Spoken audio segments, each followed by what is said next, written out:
이번에는 매주 다양한 문화 소식과 함께 과학 정보를 전해드리는 사이언스 앤 컬처 시간입니다. 네, 이번 주 소개할 공연은 뮤지컬 여신님이 보고 계셨는데요. 뉴스 컬처 송현지 편집장과 함께 자세히 알아보도록 하겠습니다. 안녕하십니까? 네, 안녕하세요. 네, 먼저 작품이 어떤 건지 자세히 소개를 해주시죠. 네, 뮤지컬 여신님이 보고 계셔는 프랑스 작가 아밀레 노통의 소설 황산에서 모티브를 따온 작품입니다. 네. 이 작품 같은 경우에는 소설에서 제2차 세계대전 당시 독일군 포로 소용소에 수용된 포로들이 가상의 기부인을 설정해 놓고 그들에게 예의와 격식을 차렸더니 무사히 집에 돌아갔다는 이야기를 다룹니다. 네. 뮤지컬 같은 경우에는 이 2차 세계대전을 한국 전쟁으로 바꿨고요. 또 기부인을 여신님으로 바꿔서 조금 한국적 정서에 좀 다가간 경우가 됩니다. 지난 2011년 초연한 이후 2013년도까지 대학로 소극장 무대에 올랐다가 최근에 중극장 규모로 이제 극장으로 옮겨서 더 많은 관객의 호응을 받고 있습니다. 네.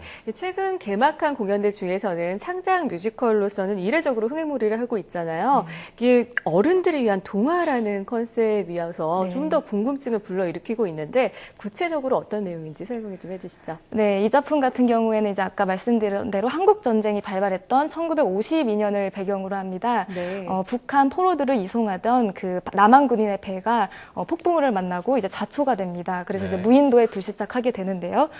이제 이들은 어쩔 수 없이 서로 총구를 겨누고 있었지만은 이제는 같이 무인도에서 생활을 하게 됩니다. 네네. 처음에는 이제 생존 본능만 남겨져 있으니까 이제 뭐 불신도 하고 서로 공격을 하지만요. 아무래도 같은 공동 생활을 하다 보니 이제 같이 활동을 하면서 상처를 치유하고 마음의 상처도 이제 아물어지는 그런 시간이 됩니다. 네. 그렇군요. 네.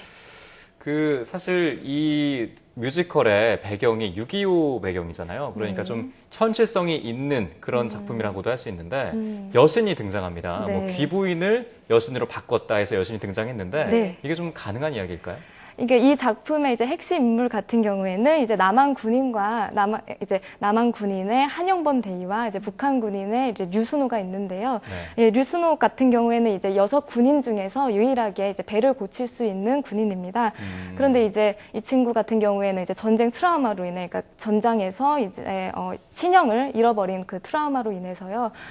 이제 배를 고치지 않게 됩니다. 그래서 네. 이제 말재주가 좋은 한영범 대위가 자, 이 섬에는 여신님이 있고 이제 여신님에게 잘 보이면은 너가 이제 무사히 돌아갈 수 있다라고 이제 말을 지어내고요. 네. 이제 그 말을 고지고대로 이제 순호 같은 경우에는 믿고서 여신님을 위해서 이제 활동을 하게 됩니다.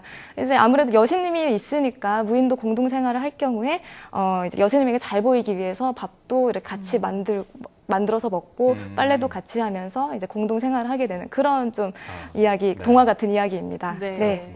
뮤지컬에 등장하는 순호라는 인물이 트라우마를 겪고 있는 거군요. 네. 그러니까 세월호 이 사태와 관련을 해서 또 트라우마, PTSD 치료와 관련된 내용들이 계속해서 나오고 있는 것 같은데 트라우마, 이게 정확히 어떤 증상입니까? 네, 이제 트라우마 같은 경우에는 프로이트의 정신 분석학의 토대를 이루는 개념인데요. 네. 흔히 이제 외상 후 스트레스라고도 불립니다. 네. 어떤 사고로 인한 외상이나 이제 정신적인 충격이 네네. 무의식에 잠재되어 있다가 그거와 비슷한 상황이 발생했을 때 급격하게 불안해하는 증상을 보입니다. 네.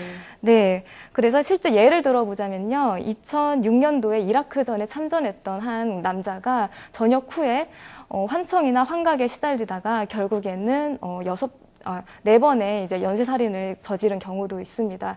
이처럼 이거는 트라우마 같은 경우에 잠깐의 충격이라고 치부하기에는 네. 조금 심각한 증상이라고 볼 수 있습니다. 그렇죠. 우리가 네. 몸에 상처나가 났을 때도 상당히 아프잖아요. 종이에 베었을 때도 아픈데 사실 네. 이거는 마음의 병이라고 할 수 있는데 외상 후 스트레스장이잖아요. 그렇죠. 이거를 좀 치유할 수 있는 방법에는 어떤 것이 있을까요? 이제 전문가들이 조언하기로는요, 우선 직면하는 자세가 중요하다고 말합니다. 왜 자신이 이렇게 겁을 내고 있는지 원인을 가장 파악하는 게 중요하겠죠. 네. 이제 나아가서 이제 주변 사람들과도 대화를 좀 나누는 게 중요하다고 합니다.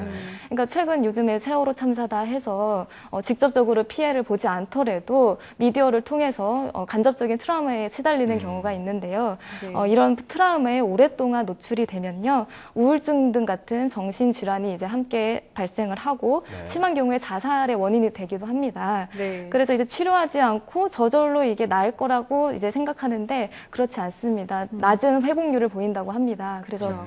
네, 적극적인 치료 그 지혜가 필요하다고 생각합니다. 네. 이 외상 후 스트레스 장애에 대해서 왜 그런지 직면하는 자세가 중요하다고 하셨는데 네. 순우처럼 좀 지혜롭게 트라우마를 극복할 수 있었으면 좋겠습니다. 네. 네, 지금까지 뉴스컬처 송현지 편집장과 함께 뮤지컬 여신님이 보고 계셔에 대해서 좀 살펴보고 트라우마에 대한 이야기도 나눠봤습니다. 오늘 말씀 고맙습니다. 네, 감사합니다.